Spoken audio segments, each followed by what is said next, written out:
So yesterday, I got married and in the evening, after everything was over, my dad finally showed up and we exchanged words, which made him cry and now I feel awful because of that. For some context, my fiancé and I got engaged about 5 months ago, and since neither of us wanted a huge wedding with a lot of people and a massive venue, we decided to get married in our backyard with just our family and friends, since we wanted to keep the wedding as private, small and intimate as we could. We have been together for 4 years and this was a really special day since we were getting married on the day of our 4th anniversary together. So even though it was a small wedding, it was obviously still not feasible to reschedule it because we still had decorators and caterers coming in, and that's why I could not entertain my dad's request to postpone it. And more than a matter of couldn't, it was mostly because I did not want to, because I did not think it was important to do such a thing. It wasn't like my dad was asking me to reschedule my wedding for something important. He wanted me to postpone it because my golden child brother was in town and had organized a camping trip for the same weekend. Yeah, I'm not even making it up, and I don't think I would have ever been able to make something as ludicrous as this. Anyway, last week, my dad called me up and told me that he wouldn't be able to make it to my wedding if I had it this weekend because he had a medical emergency. It was a very lame excuse because I couldn't think of a single medical emergency that would require him to wait for a week and could not be rescheduled. So I pushed him until he finally told me the truth, and he confessed that he had agreed to go on a camping trip that my brother had surprised him with, but unfortunately, it coincided with the dates of my wedding. I think it's pretty obvious what the choice should have been, but for my dad, the camping trip was the highest priority since my brother comes back home only for a couple of weeks every year and my dad does not want to lose out on spending any time with him while he's here. He tried to tell me that rescheduling my wedding was going to be easy because it wasn't like I was having a huge wedding in the first place. I just had to tell a couple of people that I had rescheduled it and speak to the vendors, and that's it. I tried to explain to him that the date that we were getting married on was really important to me, but after talking to him for a while, I kinda knew that it was pointless because he had already made up his mind and was going to go on the camping trip with my brother. It did not come to me as a surprise that he had chosen my brother because honestly, he has always been the golden child. My brother, 30 meters, is 3 years older than me and has always been an overachiever, while I've just been an ordinary kid. So naturally, he got a lot of attention from everyone and he was always praised while I kind of got overlooked. I used to feel really jealous of him and I wanted to be happy for my brother, but I just couldn't because he was such a brat with a huge overinflated ego. He knew that he was pretty great at a lot of things, and I guess all the attention that he had always received made him pretty arrogant, and he really thought that he was God's gift to mankind. In short, he was insufferable and was also a bit of a bully to me. So we never got along and I was glad to see the back of him when he left for college. Our parents got divorced when I was in middle school, and it happened because my mother ended up having an affair with one of her friends from college. The divorce was really nasty and left everyone feeling really bitter about it, but, thankfully, my dad agreed to a shared custody arrangement with my mom in spite of everything. If I can be frank, I would say that the divorce was something that everyone had seen coming. The only thing that had been a surprise was the fact that my mother had ended up having an affair, but nobody was shocked that my parents were getting divorced because for as long as I can remember, they had always been fighting, and none of my childhood memories, even the happy ones, have my parents being happy together. When we were out amongst other people or during vacations or holidays, they would put on a happy face for the sake of the family, but that was just for show. There were weeks when they would hardly even speak to each other or look at each other, and they even slept in different rooms. I'm pretty sure that after a certain point of time, my parents had fallen out of love with each other and were just staying together for the sake of it, and neither of them did anything to fix that. So my mom ended up having an affair, and I'm not trying to defend her, but my dad had never been an easy guy to live with because, during the time that she had an affair, he had been going through a particularly rough patch in their marriage where they were fighting viciously almost every day and had started hitting the bottles, which seemed to make the fights even worse. One day, my mom finally told him the truth about her affair and left the house, but she still stayed in touch with her kids. Or at least she tried to stay in touch with the both of us. I was the only one who would respond to her messages while my brother ignored her because he never was able to truly bring himself to forgive her for cheating on our dad. It was quite expected that he wouldn't be able to forgive her because my dad and my brother had always had a very special bond. Right from when we were little, it was very obvious to me that my dad had a favorite, and even though he insisted that he didn't, his behavior made it very obvious. As we grew up, my relationship with my dad was strained at best, and after the divorce, when I decided to maintain a cordial relationship with my mom and my stepdad, I guess he started to resent me because he was very distant from me afterward. I think he had wanted me to behave the same way that my brother had been, constantly bad-mouthing our mother and her husband. My mom got married to my stepdad a couple of months after the divorce was finalized, and I was a bridesmaid at her wedding, while my brother refused to even attend. But she still had partial custody of us, so whether my brother liked it or not, he would be forced to spend half the month with our mother. He would be intolerable during those couple of weeks, especially because my mother did not play favorites with us, and I guess that did not sit right with him because he couldn't get away with his terrible behavior. Several times, my dad even tried to file for full custody because he believed that my mother and her husband were tormenting his son, but his claims had no weight, so he failed to get custody of us, and I'm glad because at least with my mother, I had one parent who cared about me. And my stepdad was a pretty nice guy, so it's not like I hated him either.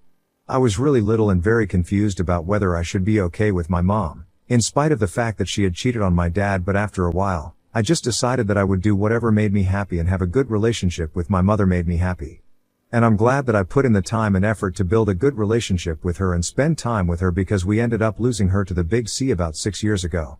I'm very grateful for all the time that we got to spend together, and regardless of what happened in her marriage, she was always a good mother to me, and that's what matters. Even in her last few days, my brother was hardly there, but at least he bothered to visit her a couple of times, so I guess that brought her some peace before she finally passed away. A couple of months after her passing, my stepdad left the state, but we have kept in touch. About a year after my mom passed away, my brother got a job offer that would require him to relocate to London, and he took it up. He lives there now and comes back once a year to visit our father for a couple of weeks, which is why he is here right now. My brother and I no longer speak, but after my mom's passing and my brother leaving, my dad and I had actually started improving our relationship. He apologized to me for being cold to me after he found out about my mother's affair, because he just felt betrayed and hurt about a lot of things and ended up behaving in ways that he was not proud of. Especially with me, he acknowledged the fact that he had always paid more attention to my brother, but not me, and that's why we had such a strained and difficult relationship. But he said that he wanted to work on it, and that's what we did. So for the past couple of years, we actually had been getting along well, which I didn't even think was possible. I thought that things had finally started changing, which is why I had asked him to walk me down the aisle on the day of my wedding, and he had agreed. I knew for a fact that he was still really attached to my brother, but I didn't have a problem with that, as long as he continued to treat me well, like a daughter that he loved. However, after what happened recently, I realized that he would never truly treat me like a priority as long as my brother was here, and the only reason he had even bothered to try and fix our relationship was because my brother had left for London and would only be here for a couple of weeks every year. So I was important to him, but only for as long as my brother was not around. Things really hadn't changed as much as I had believed, and this recent incident was a harsh wake-up call, because I could hardly believe that my dad was asking me to reschedule my wedding in favor of a camping trip with his son.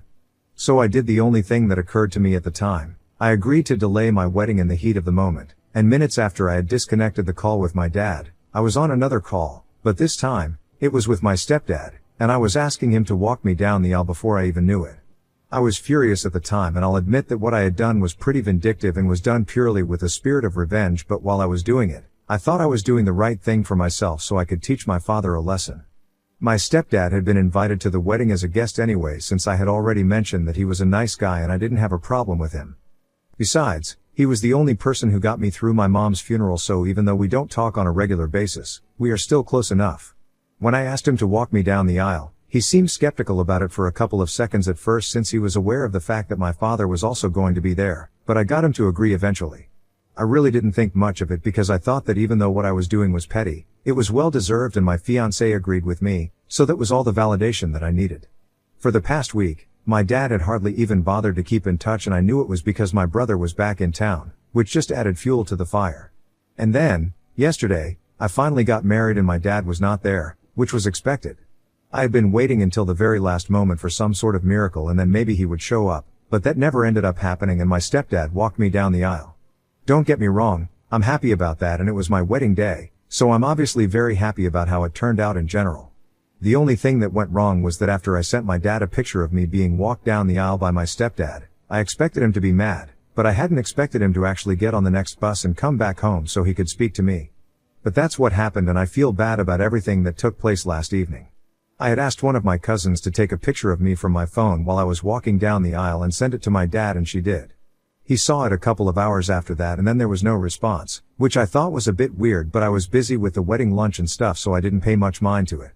And then, around 8 o'clock-ish in the evening, when the guests had started to leave, my dad finally showed up.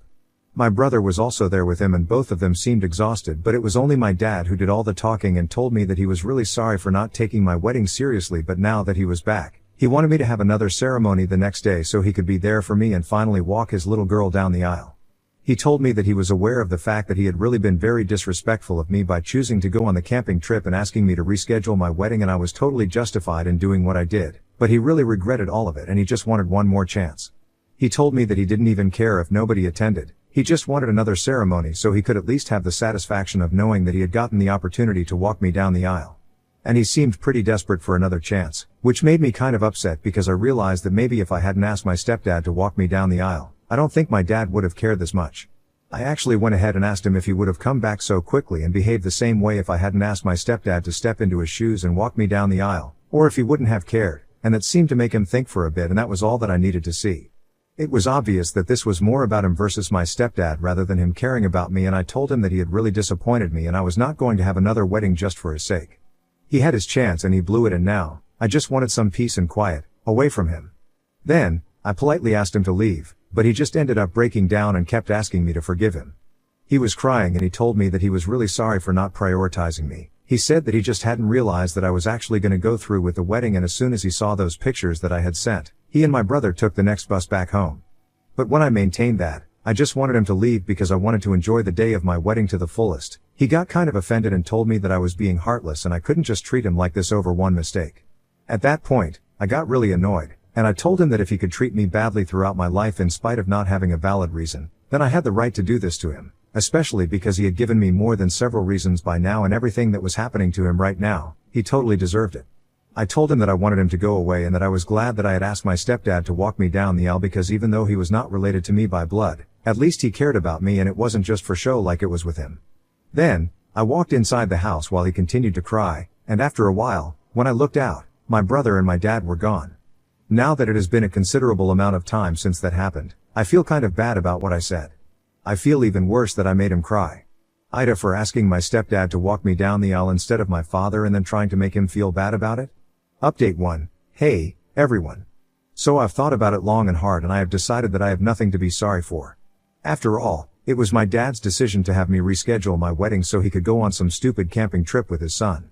And I have made excuses for him all my life. I'm sick of doing that now. There is just no excuse for this kind of behavior and I don't have to forgive him if I don't want to. I do feel bad about making him cry, but honestly, there is only a certain level of mistreatment that people can tolerate, and beyond that, I think they earn the right to make that other person cry. Throughout my childhood and teenage years, there have been several times when I have cried because of how he has treated me, and I've never let anybody find out about it, not even him, and I highly doubt that he would fix anything, even if he knew. So I'm pretty content with my decision of not reaching back out to him again. I have spoken to my husband about it and he thinks that I've made the right call, and the only reason he hadn't said anything so far was because he did not want to influence my decision. He wanted it to be mine and only mine. And I even discussed it with my stepdad because I felt like I was betraying him a bit by using him for revenge on my dad, sort of. So I felt like I owed him a bit of an apology, but he told me that it didn't matter because at least he knew that after my biological father, he was the first person that I thought of, and I guess that's true. Besides, I really do value him and both he and I are aware of that. So that's all good, and for everyone in the comments who were upset with me for using my stepdad, I guess it's clear that he doesn't mind, and as long as he doesn't seem offended, I'm fine with what I did. Anyway, it's been a couple of days since my wedding and my dad has tried to text me several times and has been calling me at least once a day, but I haven't responded. I haven't even opened his texts, so I don't even know what he's trying to say to me, and I really don't want to find out. I'm going on my honeymoon in a couple of days and I want to keep my mind off of these things for a while now. Update 2. So, my husband and I are leaving for our honeymoon tomorrow, and today, when my dad called me in the morning, I let it ring, but then, a couple of minutes later, I decided to go through the messages that he had sent me so far. I think I already mentioned in my last post that he had been calling me every single day ever since the day of my wedding, without fail. The timings would differ, but he would call. I hadn't gone through his messages so far, but today, I finally did, and all of them were just the same. They were worded differently, but the message was just that he was sorry about everything and that he really wanted to fix things. He told me that he really valued me and he knew that he had not been the best father so far, but he just wanted one more chance to fix things. He also acknowledged the fact that I had been right to be upset with him because I had actually given him a lot of chances to fix his behavior so far, but he had always been biased towards my brother and he knew that I was upset. But as my only surviving biological parent, he really wanted to be a part of my life, and he said that he was ready to do whatever it took to get me to forgive him. I felt really sad reading those messages because the situation itself was just so upsetting. But I had made up my mind that I needed some space away from him, and so, after reading those messages, I decided to call him back. He picked up almost instantly and started apologizing, but I told him that I was only calling to tell him that I was going on my honeymoon and I wanted him to stop calling and texting for a while. I told him that I had read his messages and I knew that he was sorry, but I needed him to cut it out for a while because constantly apologizing was not going to change whatever had already happened. It was only going to keep everything fresh in my mind, and I did not want that. So I told him that when I was ready to talk to him, I would contact him myself, but for now, I wanted him to stop trying to contact me. If he was upset about what I had said, he did not let it come through in his voice, and he just told me that he could understand and he would wait for me to contact him again. So that was that, and now, I really just can't wait for the honeymoon so that I can take my mind off of all this drama. Update 3. Hi. So I'm currently on the 3rd day of my honeymoon and my father has been successful in sticking to his promises so far. He hasn't tried to contact me even once. But surprisingly, somebody else did get in touch with me today, and it was totally unwanted and unnecessary. I'm referring to my brother, who called me up this morning to lecture me about the importance of family and tell me that the way I was treating my father was horrible, so I needed to apologize to him as soon as possible. He had called from a burner phone, so I did not even recognize the number, and when I answered the phone call and I heard him on the other end, I was about to hang up, but then he told me that he knew that I wanted to hang up, but if I did, it would just prove his point that I was an escapist. And I don't know why, but it worked because he just knows how to push my buttons, I guess. Anyway, I ended up staying and he told me that I couldn't just run away from the family that I had, and whether I liked it or not, my dad was going to be my dad and my stepdad could never replace him. I don't know why he felt the need to say that to me. It's not like we are in school right now and are back to the stage where we were picking sides during the divorce. So I told him that he needed to stay out of this because this was between my father and me, and he told me that because of my hurtful behavior, my dad had been miserable and even the camping trip had been cut short, because of which his visit had been ruined, so this was between all of us. And then he told me that he knew for a fact that I was always jealous of and he couldn't do anything about it. But I couldn't just take it out on our father because it was not his fault, that he wanted to prioritize the child who had actually always been there for him, unlike me, who had betrayed him during the divorce. I was stunned by how childish and idiotic he sounded, but I told him that this sort of behavior was expected from a man-child like him. I also clarified to him that I was not jealous of him in the slightest. I actually pitied him because even though he was doing well in his career, he was still emotionally stunted, and no matter what he achieved, he was still going to be miserable and dislikable. He was about to argue, but before he could say anything, I cut him off, and I told him that if he argued, it would just prove my point that he was miserable, and he was desperate to prove that he wasn't. And then, I disconnected the call before he could say anything, which was pretty satisfying in its own way. I shouldn't have spoken to him at all, but well, at least I got back at him. I've also decided that for the rest of the trip, I'm just not going to be answering any calls unless it's an emergency or something. Update 4. So I recently came back home after my honeymoon a couple of days ago, and we were still on vacation mode for a couple of days, but yesterday, my husband had to go back to work and so did I, and now that we are settling back into our old lives, I decided that it was time to confront my father and talk to him. So after work today, I went over to his place, and he seemed quite surprised to see me there. Of course, my brother was also there, but I just ignored him because he's not very important to me. I also asked to speak to my dad in private because I did not want to have any conversation in front of my brother, because I was sure that he would find it impossible to stay quiet and would try to keep interrupting, and I did not have the patience for that. He did not seem very happy about it, but had to agree to go back to his room so my dad and I could speak in private. Once we were by ourselves, I told my father that I was very disappointed in his behavior because I had thought that things were finally getting better with us. For the past couple of years, we have been getting along well, and that's why I had asked him to walk me down the aisle. But when he asked me to reschedule, I knew where his priorities were. And it was a bit petty and vindictive of me to ask my stepdad, but then he is important to me as well, just in a different way. I told my dad that I still didn't know if he had shown up that day because it was my stepdad walking me down the aisle instead of him and he felt competitive or whatever, or if it was because he actually regretted missing my wedding, regardless of who was walking me down the aisle. I told him that it really didn't matter at this point because whatever had happened, we couldn't change it. He seemed very upset up until that point. But then I told him that the only way we could deal with this was by starting again. I know people would want me to cut him out of my life forever, but realistically, that's not possible, and neither do I want to do that. As somebody who lost her mother to cancer, I know how cruel life can be and how quickly people can be taken away from you. And regardless of how he has behaved in the past or even recently, I have had some good times with my father, and I can't disregard all of that. But I also can't disregard the bad times. So I had to come to a place of acceptance, and I told my father that from this point onwards, I would be willing to give him a shot to fix everything that he had messed up, but for now, I wanted him to keep his distance. I explained to him that I needed some time to heal and he had to be willing to give that to me. Maybe it would take some weeks, or maybe it would take some months, or maybe even years, but eventually, when I would feel better about him and our relationship, we could try to make our father-daughter bond work again. Until then, I just wanted to stay low contact, and then I asked him if that was acceptable for him. He just nodded and then asked me if he could hug me before I left. So we hugged and it was a bit emotional, but I did not let myself cry until I was back in my car. Anyway, that's the decision that we came to, and I guess it works. At least, for now, it does.